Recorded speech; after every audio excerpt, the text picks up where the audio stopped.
app where numbers and trends have been the major focus for so many of us sitting at home.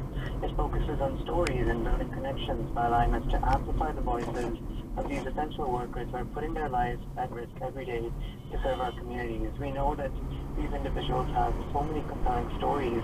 Their experiences, their sacrifices touch the lives of every person they care for, their families.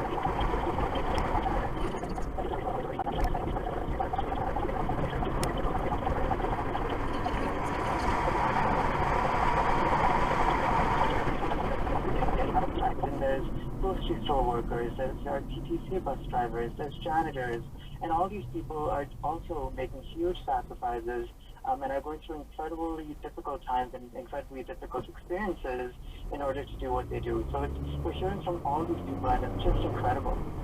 I looked at some of the stories on the site. I mean, the thing was like people on seems to want to nice some parts of the which is with a healthcare doctor who's now working with the homeless, a cleaner whose life has been turned upside down. Are there stories that really stood out